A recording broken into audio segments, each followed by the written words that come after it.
Hi.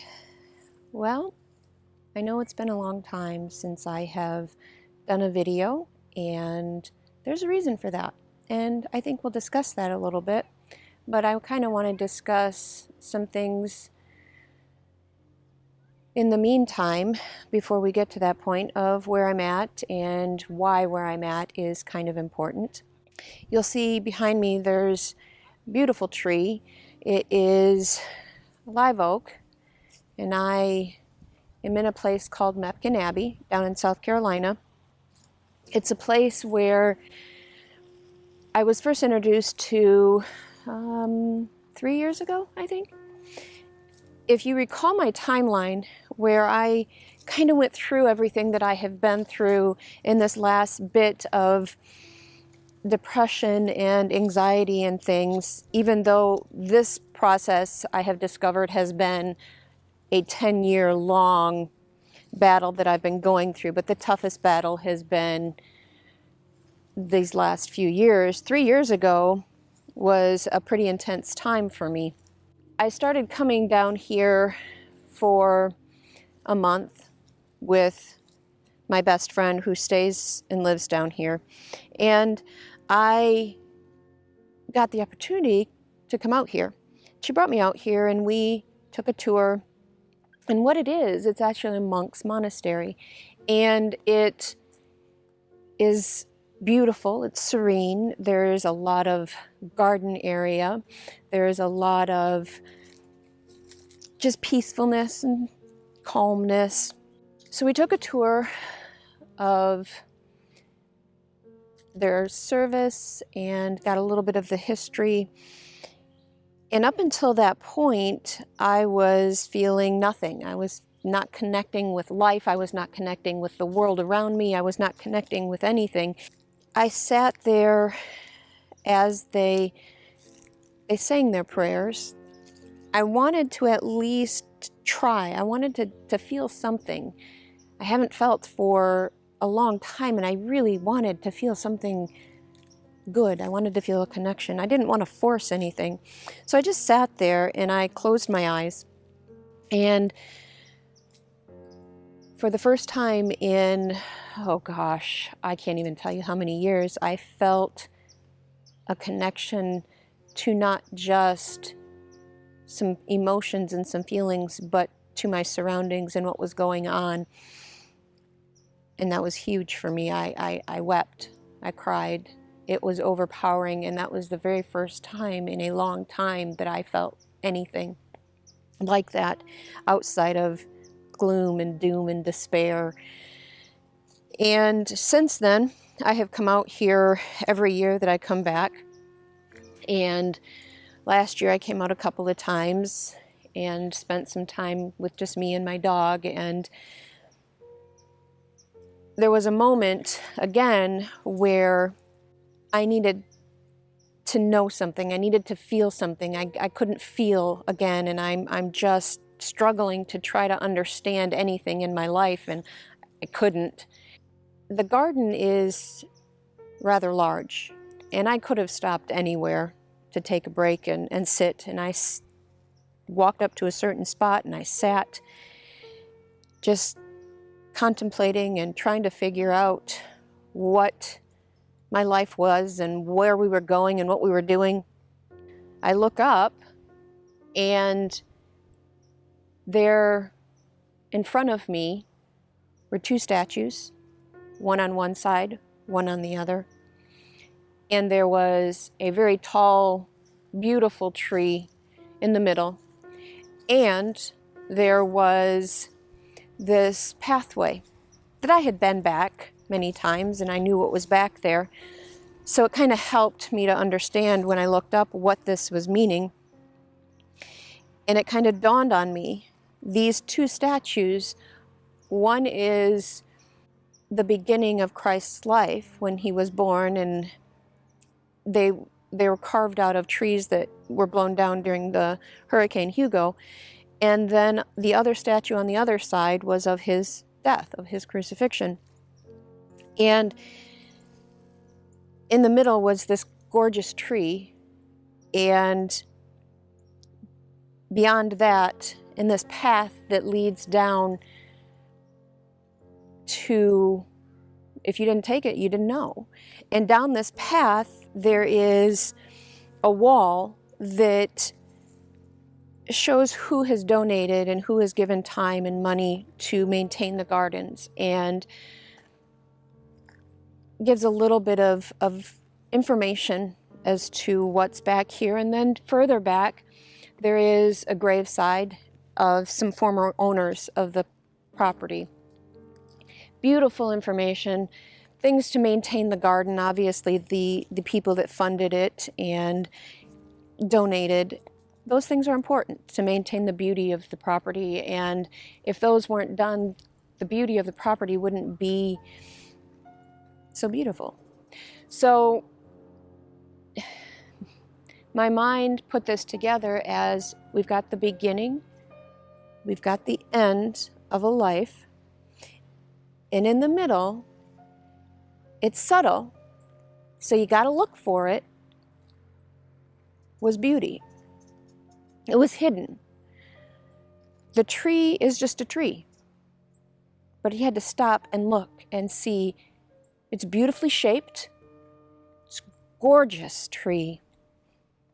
And this path is obscure. It's not a beautiful path. It's not anything that's going to stand out in a crowd, but it leads to something beautiful. So you've got the middle of your life that is beautiful. Don't focus so much on the beginning or on the end, but you got to focus on what's in the middle, because there's beauty in the middle. You just have to take the time to find it. And I think so many times we forget to do that. And we can't see the beauty because of the stress or because of the things that are going on around us and how it affects us and how it totally can debilitate us. But there is always beauty. Always. It may be obscure. It may be in plain sight, like the tree. The tree was huge. It's plain sight. But the path that leads to a beautiful graveyard and a beautiful area had to be searched for and looked for. And I came away feeling a little bit stronger, a little bit, you got this. Needless did I know I was going to need that come a few more months, because our life just exploded and things changed. So I wanted to bring you here. I wanted you to see a place where I can go. I don't get to go here very often. Once a year I get to come and spend time here, but it's a place for me to go and reflect and to feel that connection again. And I brought my husband this year. He was able to come with me this year, and I took him and we went through the tour and stuff, and I'm getting to experience it with him for the first time, even though I've seen it several times. And hearing how he sees things and hearing how he is viewing things is nice, because it's adding another dimension to how I feel. So this is a wonderful experience for me. So yeah, so we'll show you pictures and let you see. And if ever you're around the area, I suggest you stop by. It's beautiful. So anyway, I wanted to get a little real and explain to you why I just haven't been around, and I've been quiet, and it's been hard. So I want to explain a few things and tell you why. As I said, life has gotten really difficult and hard for us this last year. We don't know where things are going, what things are happening. It's been tough for both of us. There's been life-altering decisions that we still don't have answers to. And what has that done for me mentally? Mentally, it has put me on pause. I feel like I am treading water, trying to stay afloat. I can't move forward and I can't move backwards, because if I move backwards, I know that that's going to be a bad thing. So I got to keep fighting. I got to keep moving, and that's hard to do. I fight every day. It's a nonstop struggle and a nonstop battle. So doing the videos and things, I found that I just didn't have the words. I didn't know what to say, and it became very daunting and hard for me to do. And I thought, they don't want to hear me going through issues. They don't want to hear me complain. And reality is, I'm not complaining, I'm being real. That's what I said I was going to do when I started this. So that's what I'm doing now. I'm being real. I'm struggling. I'm battling every day, and I'm tired. It's from the time I wake up till the time I go to bed. I have to force myself to not go down a dark path and continuously do something to keep me occupied, to keep my brain busy, because if it's not kept busy, the noises are really loud in my head and want to tell me things that aren't true about myself. So I have found things to do in the meantime. I've been working on a lot of different crafts and trying to just focus on other things. That's leading to some other discoveries that I have mentally that is causing some hard problems as well. I'm struggling with not thinking I can do things and fighting the fact that I can, but I don't think I can. So battling with mental illness has been a daily thing for me, and I want to say that I've beat this and that I've won, and I don't struggle with it anymore, but I can't. But what I have done is not given up when I really wanted to, and not wanted to get out of bed a lot of the times, not wanting to get out of my chair a lot of the times. But I have forced myself to not even go into that chair anymore, and only when I don't have anything else to do, I will actually sit in my chair and be in there. I'm exhausted by the end of the day, constantly fighting thoughts and feelings that I'm no good. I'm dealing with some deep-seated core beliefs that I have from since I've been little, of how I believe about myself and how I think on myself, and it's not healthy. It's not healthy at all. And so I'm finding that this is the hardest battle yet, as far as coming back from the darkest place in my life and digging deeper than I've ever dug before. But I'm determined. I'm going to do this, and we'll get there. I'm hearing a little creature in the woods, in the brush, so that's kind of cool.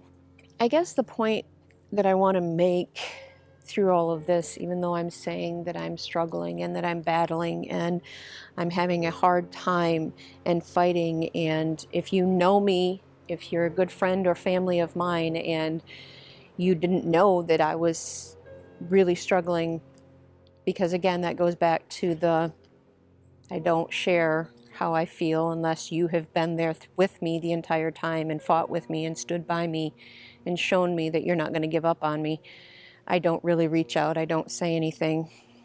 But if you know someone or you yourself battle with mental illness, know that life doesn't have to be perfect for you to continue to battle and to fight and to have a desire to live. Matter of fact, that's when you have to fight more and have people around you that believe in you and support you, because it's easier to just say, I'm done. I can't do this. There's been many times where I have told even my therapist and said it would just be so much easier to just say, I can't do this anymore, and I don't want to fight anymore. But I am.